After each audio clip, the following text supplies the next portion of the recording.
ভাইরে ভাই, সিঙ্গেল স্ক্রিনের সঙ্গেও কোথাও গিয়ে সেই দর্শক মাল্টিপ্লেক্সে চলে যাচ্ছে। মানে সিঙ্গেল স্ক্রিনে এতদিন ধরে যে রাজত্বটা ছিল সেটা এখন মাল্টিপ্লেক্সে হচ্ছে, যার জন্য ৪৪টা শো আজকে হতে চলেছে সিনেপ্লেক্সে এবং ৪৪টা শোই হাউসফুল। ইয়েস, বরবাদের কথাই বলছি। হ্যালো এভরিওয়ান, আমি রূপম চলে এলাম নতুন ভিডিও নিয়ে। বন্ধুরা, জাস্ট নাও দেখলাম এসকে ফিল্মসের পক্ষ থেকে, মানে এসকে ফিল্মসের অফিসিয়াল যে ফেসবুক পেজ সেটার পক্ষ থেকে জানানো হয়েছে যে আজকে বরবাদের ৪৪টা শো এবং ৪৪টা শোই নাকি হাউসফুল। ভাবতে পারছো?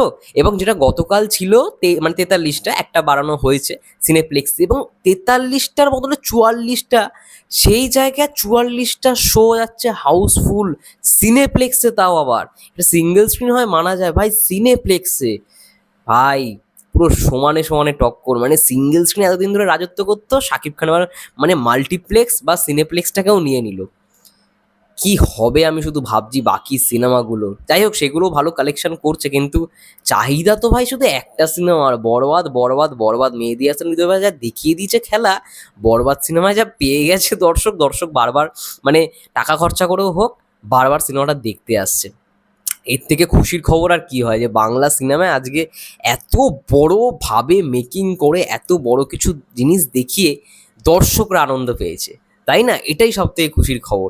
এবং শুধু মানে দর্শকদের রেসপন্সটা শোনো, ভালো করে শুনবে। হ্যাঁ, ঈদের তৃতীয় দিনে যমুনা ব্লকবাস্টার সিনেমার দর্শকের লম্বা লাইন।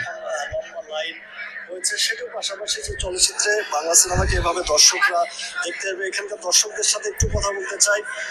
সিনেমা দর্শকরা কি বলছে একটু শোনা যাক। জানতে চাই কোন সিনেমাটি দেখেছেন বা কোনটি দেখবেন। আসলে দেখতে এসেছি মূলত দাগি। এখন যেটা টিকিট পাবো, যে অবস্থা, অনেক ভিড়, অনেক ইচ্ছা ছিল দেখার, তিনটাই দেখতে যাচ্ছিলাম। দাগি, বরবাদ, চক্কর, মানে এত এত সুন্দর সুন্দর ছবি এবার বের হয়েছে, সবগুলো দেখতে ইচ্ছা করছে। কতজন এসেছেন? জি, একসঙ্গে কতজন এসেছেন একটু জানতে চাই। এখন কতজন এসেছে? আপনারা কতজন এসেছেন? আমরা তিনজন এসেছি, আমার মা, আমার কাজিন, আমরা তিনজন। আপনার কাছে একটু জানতে চাই, আম্মু হই। সিনেমা দেখতে এসেছেন, বাংলা সিনেমা, সবাই পরিবার নিয়ে মাল্টিপ্লেক্সে এসছে, হয়তো টিকিটই পাইনি, তার জন্য অন্য সিনেমা দেখতে হচ্ছে। ঈদ আসলে আমরা দেখি যে দর্শকদের উপচে পড়া ভিড়। তো সেই জায়গা থেকে একটু জানতে চাই, বাংলা সিনেমা দেখতে এসেছেন, কোনটি সিনেমা দেখতে রাখবেন? বাংলা সিনেমা কোন সিনেমাটি আগে দেখবেন? আচ্ছা, পরেরটায় যাই। এইটা বরবাদ দেখবো। বরবাদ দেখবে বলে দিয়েছে। বরবাদ কেন? বরবাদ শাকিব খান অভিনীত বরবাদ সিনেমাটি অ্যাকশন, রোমান্টিক এবং ভায়োলেন্সে ভরপুর একটি সিনেমা। এটি ওইটাই এখন দেখি, দেখার পরে তো বুঝবো যে কি অবস্থা। মানে বরবাদের যে আকর্ষণই তো আসলাম দেখার জন্য, এখন দেখি বরবাদের তারপরে আকর্ষণ দেখতে এসেছি, ভাবো। বুঝবো যে কি অবস্থা। তারপরে আচ্ছা, পরের গুলো দেখি একটু।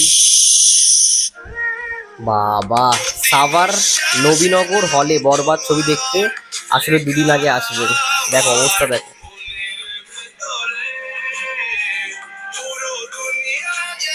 অবস্থা, দেখো হলের অবস্থা দেখো। ঠিক আছে, যাই হোক। টিকিট কাছে যদি 2000 টাকা হয় তারপরে লস নাই ছবি। টিকিট কাছে যদি 2000 টাকা হয় তারপরে লস নাই ছবি। ৪০০ টাকা দামের টিকিট কেটেছে, যদি ২,০০০ টাকাও হতো টিকিটের দাম, কোনো লস খেত না, বলে দিয়েছে পাবলিক। ভাই পাবলিকের উন্মাদনা, কি উন্মাদনা দেখো। সিঙ্গেল স্ক্রিন থেকে শুরু করে মাল্টিপ্লেক্স সব জায়গায় একই ধরনের উন্মাদনা যে বরবাদ বরবাদ বরবাদ। ভাই কি সিনেমা করেছে, কি সিনেমা করেছে। যাই হোক, অনেক দিন পর বাংলা সিনেমায় এই লেভেলের রেসপন্স আমরা দেখতে পেলাম।